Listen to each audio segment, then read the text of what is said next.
Mari kita mulai.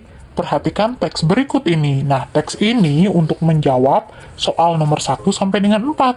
Judul teksnya adalah Aku Anak Indonesia. Yuk kita baca bersama. Yuri berjalan menyusuri lorong sekolah. Bel berdentang, tanda jam pelajaran pertama akan segera dimulai. Seluruh siswa berlarian masuk ke kelas masing-masing. Pandangan Yuri teralihkan pada seorang pria parubaya yang memasuki kelas berlambangkan 6 di atas pintu. Yuri mengikuti arah perginya pria tersebut.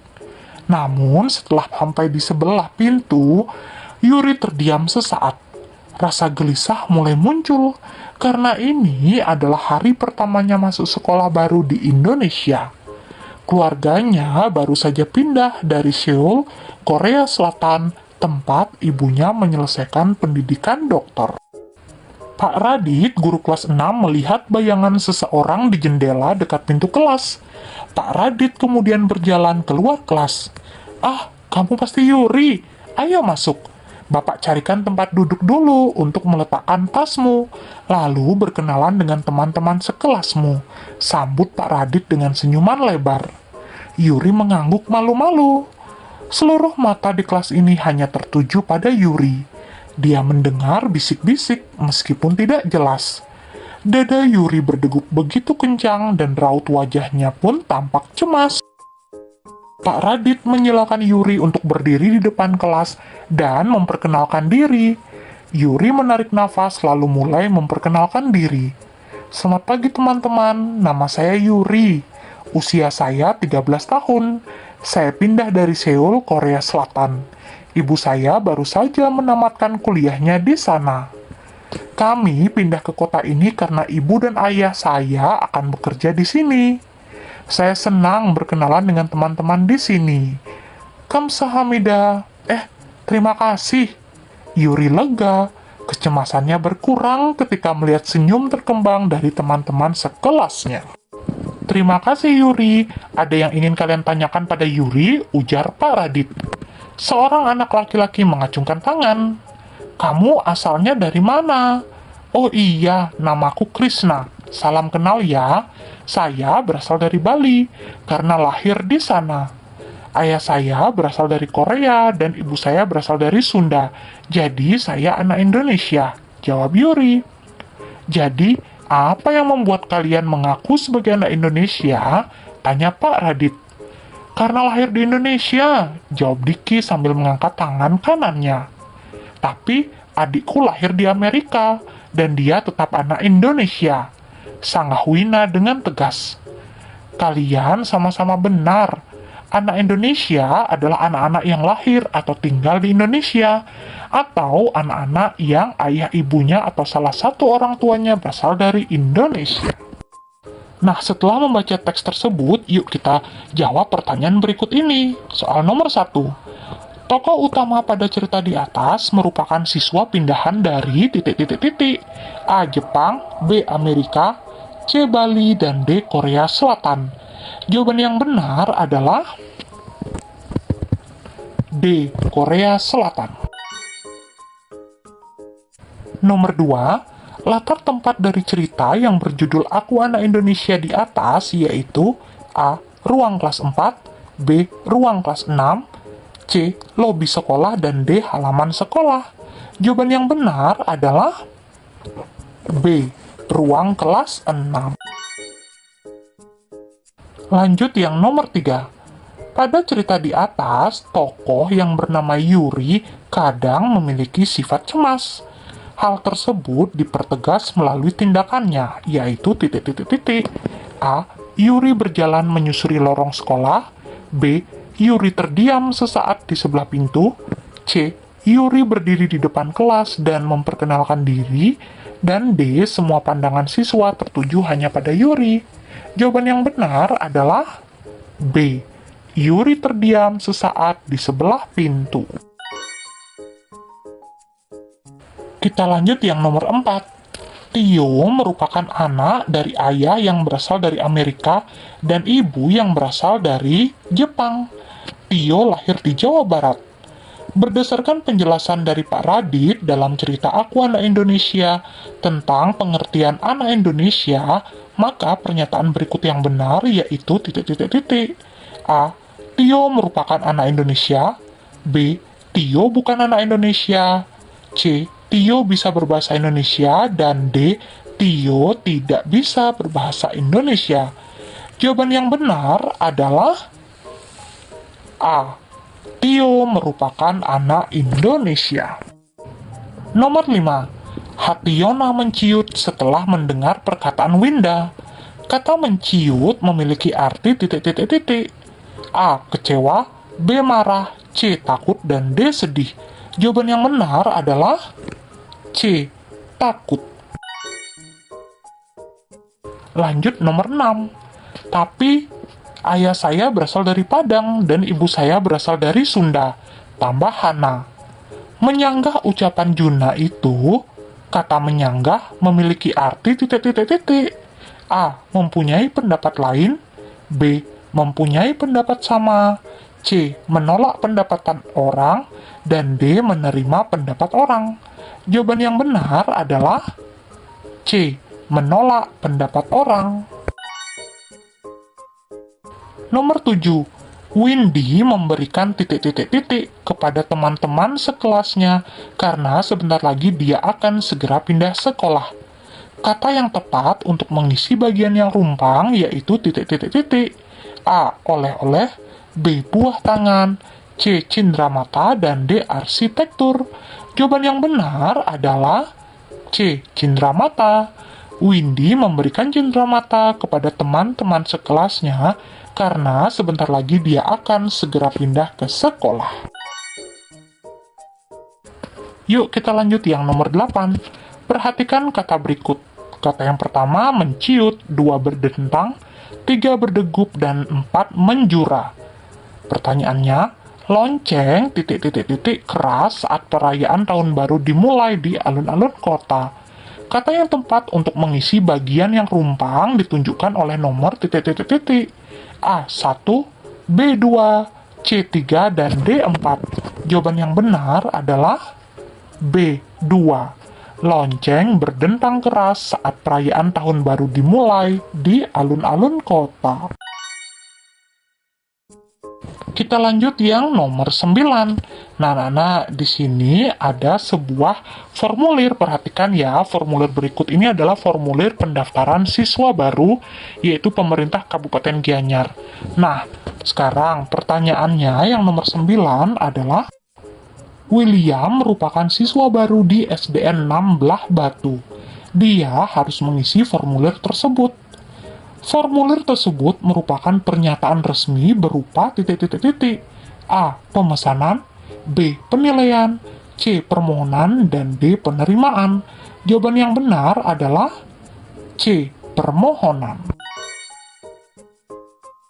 Kita lanjut yang nomor 10. Winaya dan Cahya akan berlatih mengisi formulir dengan bermain peran. Winaya berpura-pura menjadi pemustaka. Tugas dari Winaya yaitu titik-titik-titik. A. Mengisi formulir pendaftaran perpustakaan sekolah. B. Memberikan formulir pendaftaran perpustakaan sekolah. C. Menyediakan gedung perpustakaan yang bersih dan rapi. Dan D. Membeli koleksi buku-buku yang dibutuhkan siswa. Jawaban yang benar adalah A. Mengisi formulir pendaftaran perpustakaan sekolah. Lanjut yang nomor 11. Diana bersama ayahnya pergi ke toko perlengkapan elektronik. Mereka ingin membeli lampu dan kabel listrik. Pramudiaga memberikan Diana sebuah formulir untuk diisi. Formulir yang harus diisi Diana merupakan formulir titik-titik-titik. A. Formulir permohonan, B. Pendaftaran, C. Formulir order, dan D. Penilaian. Jawaban yang benar adalah C. Formulir order.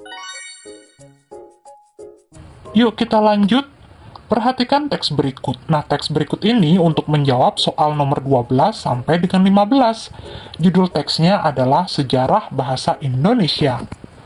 Bahasa Indonesia memiliki sejarah yang panjang dan kaya, berawal dari bahasa Melayu yang digunakan sebagai lingua franca di Nusantara. Pada masa kerajaan-kerajaan maritim seperti Sriwijaya dan Majapahit, bahasa Melayu digunakan untuk perdagangan dan komunikasi antar suku dan bangsa. Bahasa Melayu ini kemudian berkembang dan mengalami berbagai perubahan seiring dengan masuknya pengaruh dari bahasa-bahasa lain seperti Sanskerta, Arab, Portugis, Belanda, dan Inggris. Pada tahun 1928, dalam Kongres Pemuda Kedua, bahasa Melayu diresmikan sebagai bahasa persatuan dengan nama Bahasa Indonesia. Sumpah Pemuda yang diikrarkan pada tanggal 28 Oktober 1928 menyatakan bahwa bahasa Indonesia adalah bahasa persatuan yang akan digunakan oleh seluruh rakyat Indonesia. Peristiwa ini menjadi tonggak penting dalam sejarah bahasa Indonesia karena menunjukkan komitmen para pemuda untuk bersatu di bawah satu bahasa. Setelah Indonesia merdeka pada tahun 1945, bahasa Indonesia diresmikan sebagai bahasa nasional dan bahasa resmi negara. Peran bahasa Indonesia semakin kuat dengan diadopsinya dalam sistem pendidikan, pemerintah, dan media massa. Pemerintah Indonesia juga membentuk lembaga-lembaga seperti Pusat Bahasa, sekarang Badan Pengembangan dan Pembinaan Bahasa, untuk mengembangkan dan memelihara bahasa Indonesia. Pemilihan bahasa Melayu sebagai dasar bahasa Indonesia bukan bahasa Jawa didasarkan pada beberapa pertimbangan.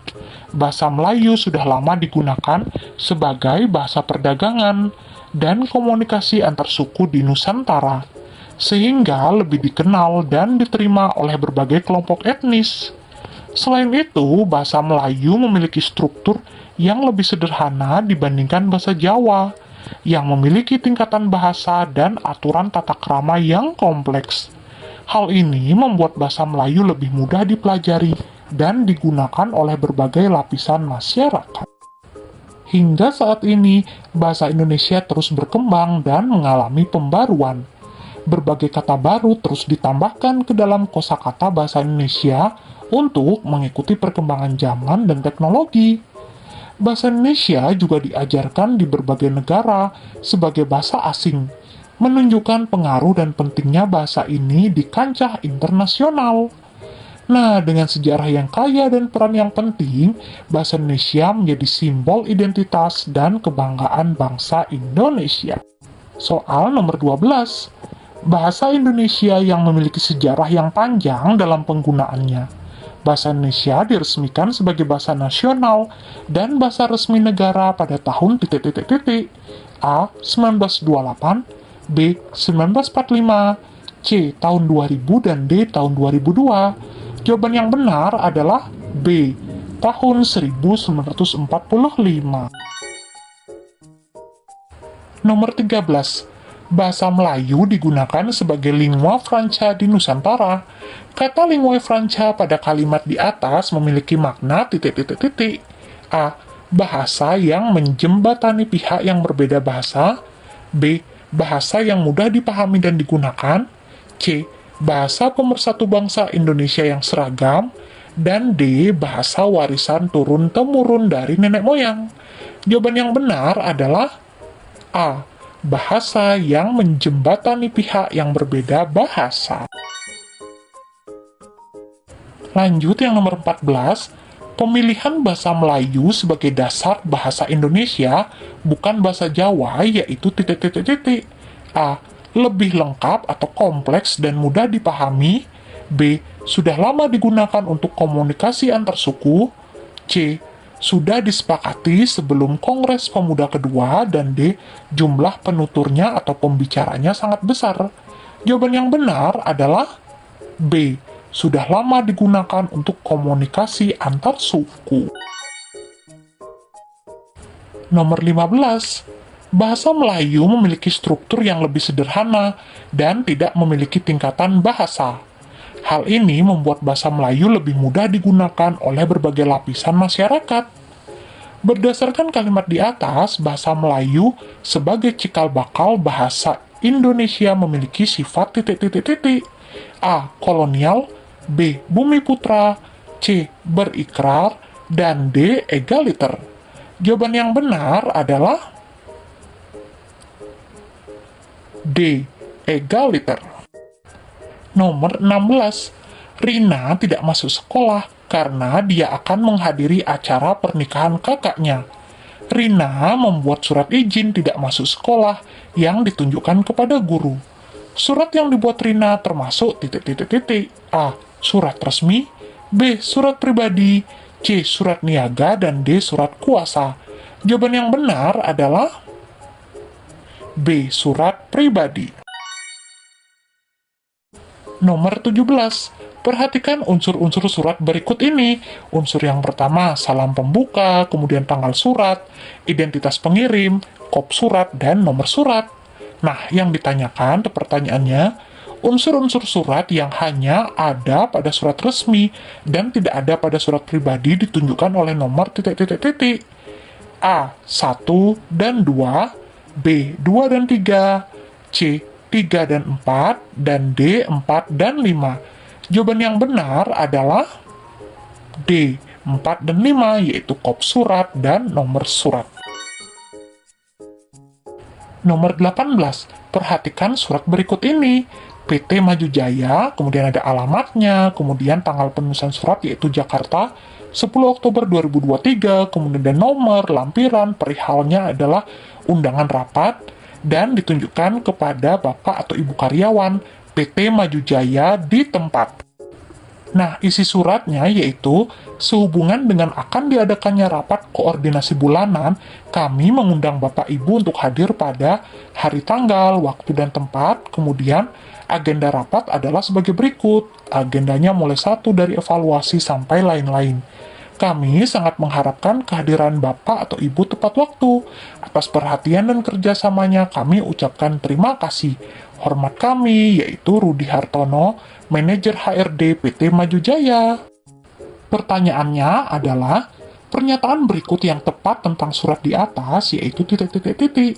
A. Surat resmi berupa surat undangan. B. Surat resmi berupa surat perjanjian. C. Surat pribadi berupa surat undangan. Dan D. Surat pribadi berupa surat perjanjian. Jawaban yang benar adalah A, yaitu surat resmi berupa surat undangan. Nomor 19. Perhatikan surat berikut ini. Ditunjukkan kepada Dian Wulandari @example.com. Subjeknya atau judulnya yaitu cerita liburan seru di Bali. Isinya, halo Dian, apa kabar? Semoga kamu baik-baik saja. Aku ingin berbagi cerita tentang liburanku ke Bali minggu lalu. Rasanya sangat menyenangkan dan penuh pengalaman seru. Aku menginap di sebuah villa yang terletak di daerah Ubud. Tempatnya sangat tenang dan dikelilingi oleh sawah yang hijau. Setiap pagi, aku bisa melihat matahari terbit sambil menikmati sarapan di teras villa. Benar-benar pemandangan yang menenangkan. Salah satu momen terbaik adalah saat aku mengunjungi Pantai Kuta. Aku mencoba surfing untuk pertama kalinya dan ternyata cukup menantang, tapi sangat menyenangkan. Selain itu, aku juga sempat menikmati sunset di Tanah Lot. Pemandangannya luar biasa indah, dan aku berhasil mengambil beberapa foto yang keren. Tidak ketinggalan, aku juga mengunjungi beberapa tempat wisata budaya, seperti Pura Besakih dan Goa Gajah.